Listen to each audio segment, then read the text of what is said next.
So there's this story about a guy whose wife said 3 words to him one Tuesday night in their kitchen. Don't touch me. No fight before it, no argument leading up to it, nothing. Just 3 words, room temperature, like she'd been practicing them in her head for weeks. And instead of getting angry or begging or doing the whole, what did I do wrong thing, he just complied. Completely. Moved to the couch, pulled out a notebook, and started documenting every single day that followed. She thought she had the upper hand. She didn't know he was 3 weeks ahead of her the whole time. Let's get into it. She said don't touch me, so I never did again, and now she is fuming. I've been sitting on this for a few months now, trying to figure out if it's even worth posting. But people keep asking what happened, so here it is. I'm 41, civil engineer for a county government office, roads, drainage systems, erosion control. Not glamorous, but I'm good at it, and it pays steady. My name's Owen. I've been married to Nina for 13 years. We have a son named Finn who just turned 9 and thinks everything about erosion is the coolest thing he's ever heard. He's right, for the record. We met at a county planning meeting downtown about 14 years ago. Nina was coordinating community projects for a nonprofit at the time. Organized, sharp, the kind of woman who remembered everyone's name after one introduction and made you feel like the most interesting person in the room. She had this way of listening to you that made you feel like whatever you were saying actually mattered, even if it was just you rambling about storm drainage permits. I thought she was way out of my league. Somehow she didn't see it that way. We got married that fall. Finn came 3 years later. For a long stretch, life was exactly what we'd built it to be. Saturdays at the park with Finn on my shoulders. Sunday dinners where Nina would put on some playlist and pretend she could dance. I'd pretend right back. We'd drive to Clover Lake on warm weekends and just sit by the water while Finn threw rocks until his arm got tired. There were years in there that were genuinely solid, the kind where you don't appreciate them until later, because you assume there's always going to be more of them. The shift started maybe 6 months before any of this went sideways. Hard to pinpoint exactly when because it crept in gradual, the way erosion actually works. Not a sudden collapse, but slow, consistent wear that you only notice once something gives. Dinner got quieter. Not tense, just empty. Nina on her phone more, scrolling, occasionally looking up with a smile that stopped below her eyes. I'd ask about her day. Fine. Movie tonight? Tired? Long weekend coming up? Want to do anything? Maybe. Each one of those one-word answers was a door shutting, and I kept walking past them telling myself it was just stress or a phase or both. One Saturday morning, I heard her on the phone with her college friend Donna. Donna's been divorced twice and talks about men the way people talk about appliances that stopped working mid-cycle. Functional once, frustrating now, probably not worth repairing. They'd been close since college, and I'd always kept my distance from whatever Donna was selling. I was in the hallway with my coffee when I heard Nina laugh and say, I know. It's like living with furniture that expects a thank you. She was talking about me. I stood in that hallway until my coffee went cold.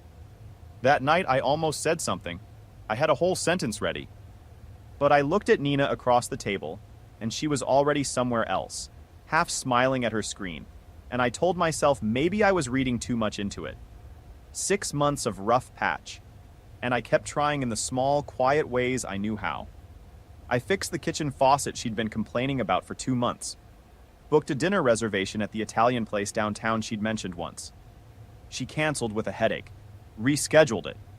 She spent most of that dinner on her phone. I told myself maybe she was stressed about work. I'm pretty good at telling myself things when I don't want to hear the alternative. Then it was a Tuesday night in March. I was at the kitchen sink drying the last plate from dinner. Finn was upstairs humming something from a video game, feet dangling off his bed. Normal evening, garlic bread smell still in the air, nothing unusual about any of it. Nina walked past me toward the fridge. I put my hand on her shoulder, not grabbing, not pulling. Just the way I'd done probably 10,000 times before over 13 years. She stopped, looked at my hand like it was something stuck to the bottom of her shoe. Don't touch me. 3 words. Not whispered, not said in anger. Said at room temperature with the kind of precision that tells you someone's been holding that sentence in their mouth for a while. My hand dropped. My chest went hollow. Not tight. Hollow. Like something opened a valve and everything drained out at once. Okay. I walked to the hallway closet, grabbed the old quilt, carried it to the living room couch, and lay down. I stared at the ceiling for about 45 minutes. I could hear Nina's footsteps upstairs, the bathroom faucet running, then nothing. I wasn't making a point. I wasn't trying to punish her or execute some strategy I'd read somewhere. I just didn't have anywhere inside me left to go to her. She said, "Don't touch me," and my body listened before my brain even caught up. Hold on. For anyone listening, this is your host jumping in real quick. Because I need you to sit with what just happened.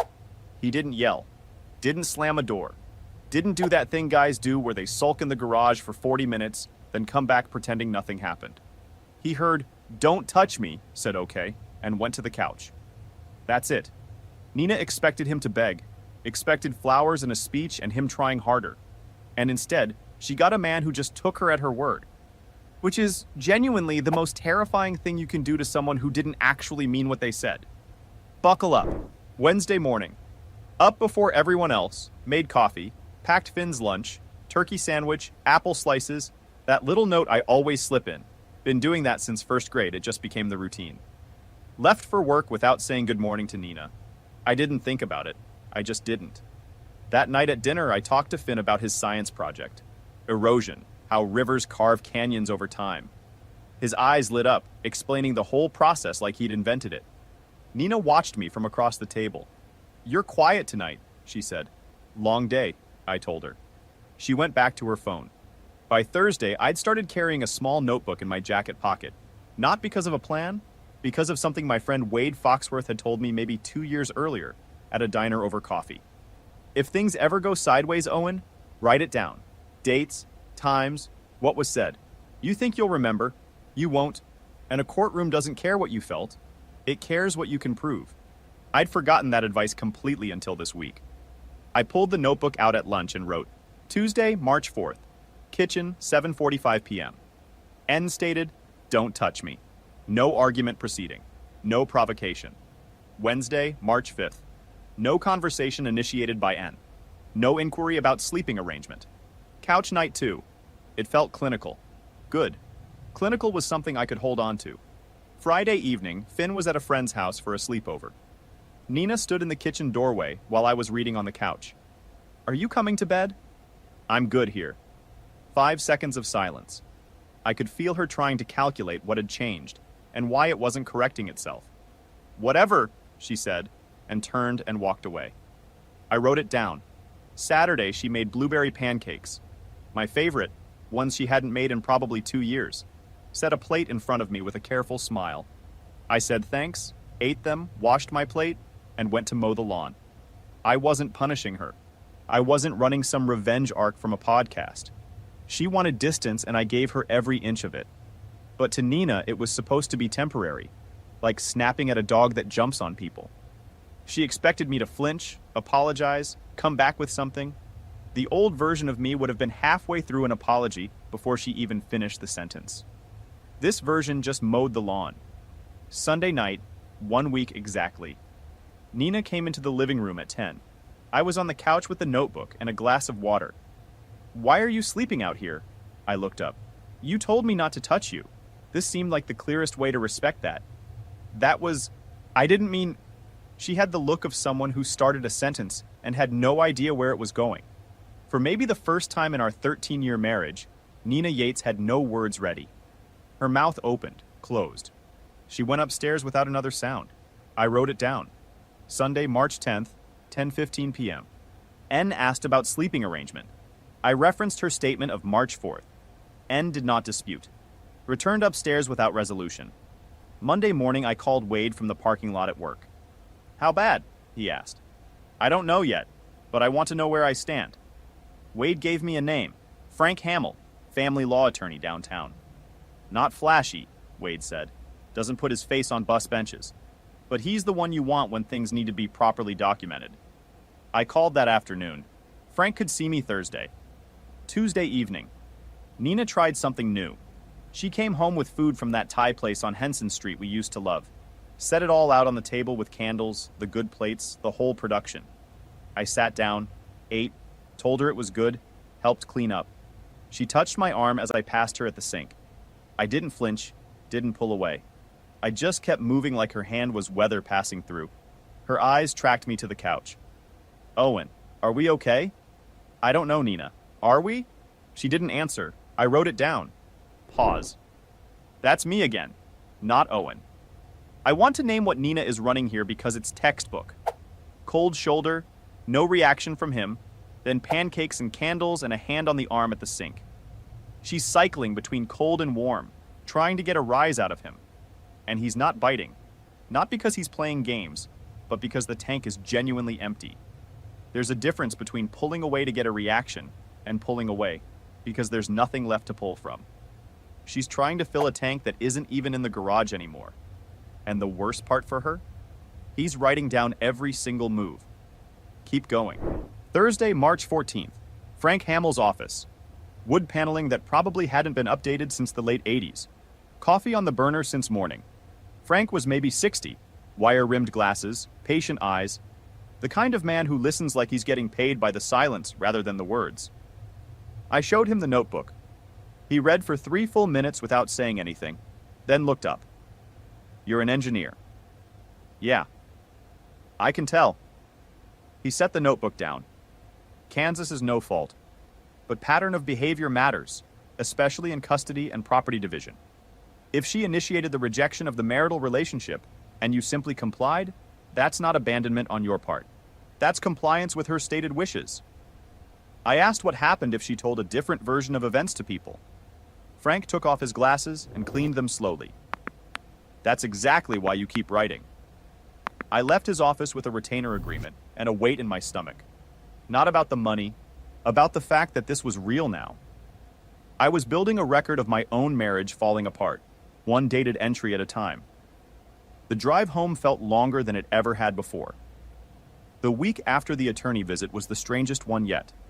I'd go to work, review drainage specs, answer emails, eat lunch at my desk, drive home, talk to Finn about whatever he was working on in school, lie down on the couch. Repeat. I wasn't waiting for anything. I wasn't plotting. I was just existing in the space I'd been given and writing down what happened in it. At one point, Nina walked past me in the kitchen while I was writing in the notebook and paused. What is that anyway? Just a journal, I told her. She watched me for a second, then kept walking. I wrote that down too. The following Saturday, Wade called me with a careful voice.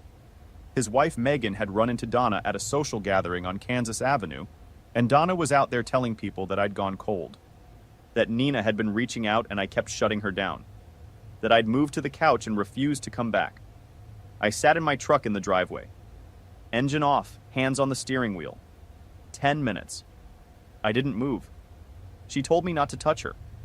And now she was telling people that I'm the one who pulled away. I opened the notebook. Saturday, March 16th. Per Foxworth via his wife.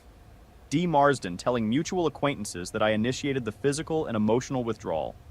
Narrative directly contradicts documented events of March 4th. The anger, when it came, didn't come loud. It came cold and quiet, like ice forming on a pipe you can't see until the pressure builds. Wait. For the listeners out there, that's me jumping in again. Because I need a second here. Donna, who's collected 2 divorce settlements and apparently considers herself a tactical advisor, is out there at social gatherings spinning a narrative that he walked away? That's not gossip. That's groundwork for a legal argument. She's building the story before the papers even get filed. And Owen is sitting in his truck in the driveway, holding a notebook with 18 days of documented receipts. That's not a guy running from the situation. That's a guy who read the Fire Festival pitch deck and already bought flight insurance. Let's keep going. The next 2 weeks, I watched Nina's cycle run, and I wrote down every single turn. Monday, sweet. Coffee waiting on the counter with a note. Have a great day. Tiny heart drawn in blue pen. I said thanks. Left for work. Tuesday, she texted me at lunch. Thinking about you. Hope your day's going well. I wrote back. Thanks. One word. Same energy she'd given me that Tuesday night in March. Wednesday, she reached for my hand during Finn's school concert. I let her take it. Didn't squeeze back. Her fingers tightened, then dropped.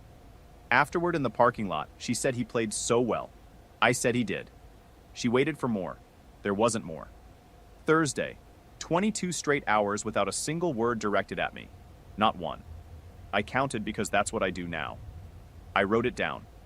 Friday, she told Finn, bedroom door open, loud enough for me to hear from the couch. Daddy's choosing to sleep downstairs, sweetheart. I don't know why either. My jaw tightened. I wrote it down with the exact time. Saturday morning. Explosion. You're being so childish.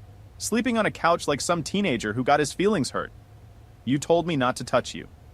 That was one time, Owen. Once. Once was enough. So this is punishment? Making me feel invisible? I'm doing exactly what you asked. If that feels like punishment, that's something worth looking at. She slammed a cabinet door hard enough to rattle every glass on the shelf, then a drawer. Then she stood in the middle of the kitchen with her arms crossed, waiting for me to react. I picked up the notebook from the counter, sat down at the kitchen table, and wrote it all down while she watched. Date, time, every word she said. Verbatim. She left the room without saying anything else. Saturday night, she came downstairs at 11 and stood at the edge of the living room in the dark. We both knew I was awake. I can't sleep, she said. I'm sorry to hear that. Please just come upstairs. I can't, Nina. She stood there for almost a full minute, then went back up. I heard her crying through the ceiling. Quiet, steady, the kind that sounds real. Maybe it was, but I didn't know anymore which version of her I was hearing, and that was the part that kept me on the couch. Sunday morning, I made breakfast for Finn. Eggs, toast, the whole thing. Nina came downstairs and I made her a plate too without saying anything. She sat down, ate, said thank you in a quiet voice. I nodded. That was it. 15 minutes at the same table without a word. And somehow it was the least uncomfortable morning we'd had in 3 weeks. Finn ate his eggs and told us both about a documentary he'd watched about underwater volcanoes. We both listened. It was fine, actually. Just fine. Sunday afternoon, family drive to Clover Lake. Finn threw rocks in the water. Nina stood close to me, not touching, but testing the distance. I didn't move toward her or away. You used to hold my hand here, she said quietly. I didn't say anything back. We both watched Finn skip a stone across the surface. 3 times, maybe. Wait, no, 2. Whatever, doesn't matter. That evening I was carrying groceries in through the side door when I heard Nina's voice from the garage. Low, urgent. She was on the phone with Donna. He's not reacting to anything, Donna. I tried the candles. I tried the Thai food. I even cried in front of him. Nothing. He just writes in that notebook. I stopped. Stood completely still, bags in each hand. What notebook? I don't know what's in it. He carries it everywhere. I put the groceries down quietly, walked back out to the car, came in through the front door, loud enough for her to hear. Then I sat down on the couch and wrote down every word I'd just overheard. Time-stamped, verbatim. Monday night, Finn found me on the couch. He sat down on the floor next to me with his cereal bowl. That had become his new routine, apparently. Dad, did you and Mom have a fight? No, buddy. Adults just need space sometimes. He looked at me with those eyes 9-year-olds aren't supposed to have yet. She was crying in the car today when she picked me up from school. She didn't think I noticed. My chest cracked, just a hairline fracture. I didn't let it show. Sometimes grown-ups have hard days. He thought about this for a moment. The couch isn't good for your back, though. It's not that bad. I could bring you my dinosaur pillow. It's really soft. I pulled him in and held on for a long time. He didn't seem to mind at all. Stop right there. The dinosaur pillow just cracked me, and I refuse to be alone in that. Kid's 9, noticed his mom crying in the car, offers his best pillow to his dad on the couch. This boy has more emotional intelligence than both adults in the house combined. But here's what I need you to notice. Owen shows up for Finn every single day through all of this. The lunch note, the erosion project conversation, the school concert. Whatever is falling apart with the marriage, this man did not check out on his kid. Not once. Hold that detail. It matters a lot for how this ends. The following Thursday, Wade told me something that rewrote every scene I'd been living through for the past month. We were at a diner. He set his coffee down and lowered his voice. I wasn't sure I should say this. Pause. Megan was at Donna's book club last week, and Donna was walking Nina through something. Step by step. Push him out emotionally. Make him leave the bedroom. Once he's been out long enough, You file and claim constructive abandonment. His abandonment. You get the house, favorable custody position, the whole thing. The diner noise disappeared. Just my pulse and the coffee cooling in my cup. She's been coaching her. Every scene from the past month rearranged itself right there at the table. The rejection on March 4th wasn't spontaneous. It was a starting pistol. The confusion about the couch wasn't real confusion. The narrative she'd been spreading to friends wasn't careless gossip. It was a sequence. Donna Marsden drew the blueprint and Nina had been following the steps. The Thai food, the pancakes, the hand at the sink, the crying through the ceiling. Every one of those things was a move in a game she'd been coached to play. The kitchen moments I'd been reading as maybe genuine, scripted, the March 22nd emotional breakdown, a checkpoint, not a crack. I thought about that Sunday morning with the eggs. How quiet it was. How it had felt almost normal. I'd been sitting there thinking maybe things were just slowly resetting on their own. And now I was wondering if that had been a move too. If Donna had suggested that one as well. Act calm. Let him see a version of normal. Make him wonder if he's overreacting. I couldn't know for sure. That's the thing about finding out someone's been running a play. Suddenly you don't know which moments were real and which were theater, and the two versions start to blur together until you can't trust your own read of anything. The notebook in my jacket wasn't paranoia. It was the only honest thing left in the house. I drove home and called Frank from the back porch. I know what's happening now, I said. I walked him through all of it. Frank was quiet for 10 seconds. Is Wade willing to sign a statement? I'll ask him tonight. Do that, and don't stop writing. Every entry she can't dispute is another brick in your foundation. I called Wade back. He didn't even hesitate. I'll write it out tonight. Megan was standing right there when Donna said it. She'll sign too. I hung up and sat on the porch step a while. Stars out, cold and bright over the yard. Through the kitchen window, I could see Nina clearing the dinner dishes, looking completely normal. Looking like a woman just washing plates. And I realized, the woman I'd overheard in the garage reporting to Donna, that nothing was working, that I wasn't reacting. She wasn't confused or frustrated. She was checking in with her coach, running the play and asking why the results weren't matching the projection. Next day, I went back to Frank with the garage call notes. He read them twice. She's documenting your withdrawal for her case, he said, and you're documenting her orchestration of that withdrawal for yours. He looked up. The difference is yours has dates. Hers has Donna Marsden. Friday night, March 22nd. I walked in the door and Nina was sitting at the kitchen table. No candles, no takeout. Just her hands flat on the surface in front of her, looking smaller than I'd ever seen her look. I miss you, she said. The way her voice cracked on the second word, the way her eyes were already wet before she finished the sentence. That didn't sound like Donna's playbook. That sounded like Nina, the real one. The woman who cried before we'd even said our vows. Who held Finn for 3 hours straight when he had a fever at 4 months old. Who used to fall asleep with her head on my chest and her hand over my heart like she was making sure it was still there. I miss you too, I said. And I meant it. That's the part that still gets me. Every word of that was real. She stood up, crossed the kitchen, put her forehead against my chest. I could feel her breathing, the trembling in her shoulders. For 10 full seconds we were back, both of us in our own kitchen, 3 weeks of silence dissolving like it never happened. I almost put my arms around her. Almost. Then her phone buzzed on the table. She pulled back just slightly to glance at it. Text from Donna. 3 words on the preview. Is he buying it? She flipped the phone face down. But I'd already read it. The kitchen didn't change. Same light, same leftover garlic bread smell, same tile under my feet. But something behind my ribs turned to concrete in about 2 seconds flat. I need some air, I said. Walked out the back door, sat on the porch step. March night in Topeka, cold enough to see my breath in the dark. I pulled out the notebook, hands steady. That surprised me. Friday, March 22nd, 8:40 p.m. N expressed emotional vulnerability. Physical contact initiated by N. At 8:43 p.m., text received from D. Marsden. Is he buying it?